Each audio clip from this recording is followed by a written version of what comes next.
আসসালামু আলাইকুম রহমতুল্লাহি বরকাতুহু আলহামদুলিল্লাহ ওয়াহদাহু লা শারীকা লাহু ওয়াসসালাতু ওয়াসসালামু আলা মান লা নাবিয়্যা বা'দা। সুপ্রিয় দর্শক শ্রোতারা, আজকে ইম্পর্টেন্ট দুইটি প্রশ্ন আমার কাছে এসেছে, খুবই গুরুত্বপূর্ণ। একজন প্রশ্ন করেছেন আমাকে যে হযরত ইউনূস আলাইহিস সালাম মাছের পেটের ভিতরে কতদিন ছিলেন, এর কোনো প্রমাণ রয়েছে হাদিস কিংবা কোরআন থেকে? দেখেন, হাদিস কিংবা কোরআন থেকে এর কোনো অকাঠ্য দলিল নাই, এর কোনো প্রমাণ নাই। হ্যাঁ, এ ব্যাপারে মুহাদ্দিসিন ইকরামগণ তথা উলামা ইকরামগণ, বিজ্ঞ উলামা ইকরামগণের কয়েকটি কথা রয়েছে। যেমন হযরত ইমাম আজম রহমতুল্লাহ আলাইহির উস্তাদ হযরত ইমাম শাবি রহমতুল্লাহ আলাইহি উনি বলতেছেন, ওনার একটা মত রয়েছে যে উনি বলতেছেন যে হযরত ইউনূস আলাইহিস সালাতু ওয়াস সালামকে মাছ গিলে ফেলেছিল চাষতের সময় মাছটি গিলে ফেলেছিল এবং সে তাহার পেট থেকে বের করেছিল বিকালবেলা। এর থেকে বোঝা যায় একদিন সকালে চাষতের সময় মাছটি ওনাকে গিলে ফেলেছিল এবং বিকালবেলা বের করেছিল। এটা বলেছেন হযরত ইমাম শাবি রহমতুল্লাহ আলাইহি।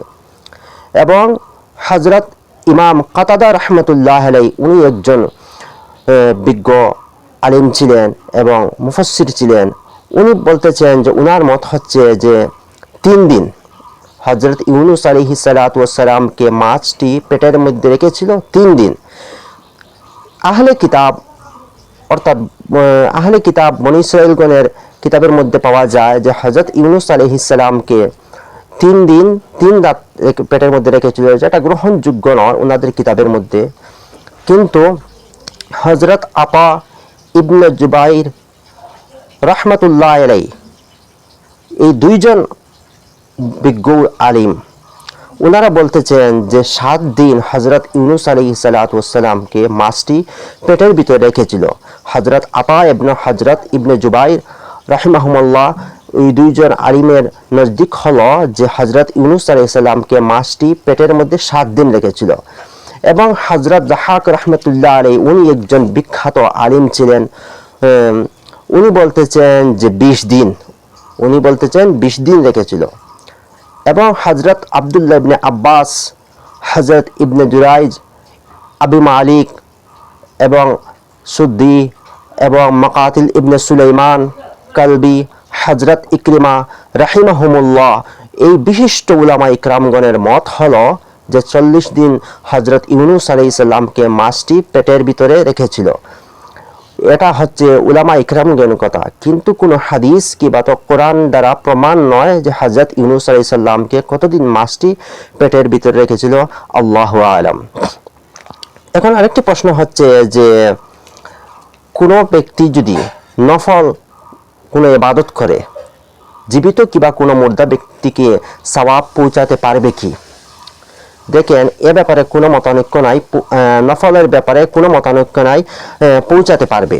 নফল কোনো ইবাদতের সওয়াব মৃত ব্যক্তি কিংবা জীবিত ব্যক্তিকে কেউ ইচ্ছা করলে পৌঁছাতে পারবে। যেমন বাহরুর রাইক কিতাবের মধ্যে উল্লেখ রয়েছে, মান সামা আও সাল্লা আও তাসাদ্দাকা জাআলা সাওয়াবাহু লিগাইরিহি মিনাল আমওয়াতি ওয়াল আহইয়া জাযা। এখানে উল্লেখ করা হয়েছে যে নামাজ কিংবা রোজা কিংবা অন্য যে কোনো সদকার সওয়াব আপনি অন্য কাউকে আপনি পৌঁছাতে পারবেন, শরীয়তের দিক থেকে সেটা বৈধ রয়েছে।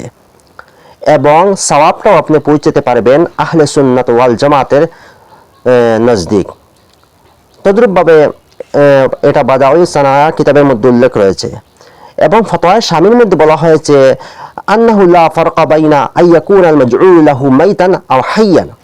জীবিত কিংবা মৃত ব্যক্তিকে নফলের সওয়াব পৌঁছাতে পারবেন, এর মধ্যে কোনো পার্থক্য নাই। জীবিত কোনো ব্যক্তিকে আপনি কোনো নফল ইবাদত করে আপনি সওয়াব পৌঁছাতে পারবেন, তদ্রূপভাবে কোনো মৃত ব্যক্তিকে আপনি সওয়াব পৌঁছাতে পারবেন, এর মধ্যে কোনো পার্থক্য নাই। এখন কথাটি হচ্ছে ফরজ কিংবা ওয়াজিবের কোনো সওয়াব কোনো মৃত কিংবা জীবিত ব্যক্তিকে পৌঁছাতে পারবেন কি? এর মধ্যে উলামা ইকরামগণের অনেক মতানৈক্য রয়েছে।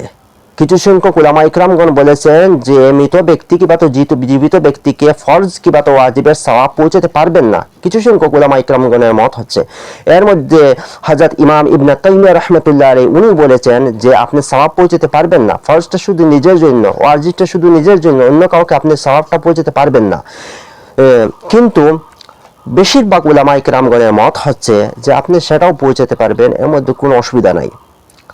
যেমন ফতোয়া শামীর মধ্যে উল্লেখ রয়েছে, ফতোয়া শামী 3 নম্বর খণ্ড সাফা জাকারিয়ার মধ্যে উল্লেখ রয়েছে, ওয়াযাহিরু আন্নাহু লা ফারকা বাইনা আইয়ানওয়া বিহি ইনদাল ফাইলি লিল গায়রি আও ইয়াফআলু লিনাফসিহি সুম্মা ইয়াজআলু সাওয়াবু লিগায়রিহি ওয়া আন্নাহু লা ফারকা বাইনাল ফরদি ওয়ান নফলি। এখানে ফতোয়া শামীর মধ্যে উল্লেখ করেছেন আল্লামা শামী রহমতুল্লাহ আলাইহি যে আপনি ফরজের কিংবা তো ওয়াজিবের সওয়াব আপনি পৌঁছাতে পারবেন। ফরজ এবং ওয়াজিব নফলের মধ্যে ফরজ ওয়াজিব কোনো পার্থক্য নাই। ফরজ ওয়াজিব অর্থাৎ নফল নামাজে নফল যে কোনো ইবাদতের সওয়াব যেভাবে আপনি পৌঁছাতে পারবেন তদ্রূপভাবে ফরজ কিংবা তো ওয়াজিবের সওয়াব আপনি পৌঁছাতে পারবেন, এর মধ্যে কোনো পার্থক্য নাই। এটা হচ্ছে মুত্তাফাক আলাইহির কথা। বেশিরভাগ উলামা ইকরামগণ বলেছেন যে আপনি পৌঁছাতে পারবেন এবং একতার উপরেও ফতোয়া রয়েছে।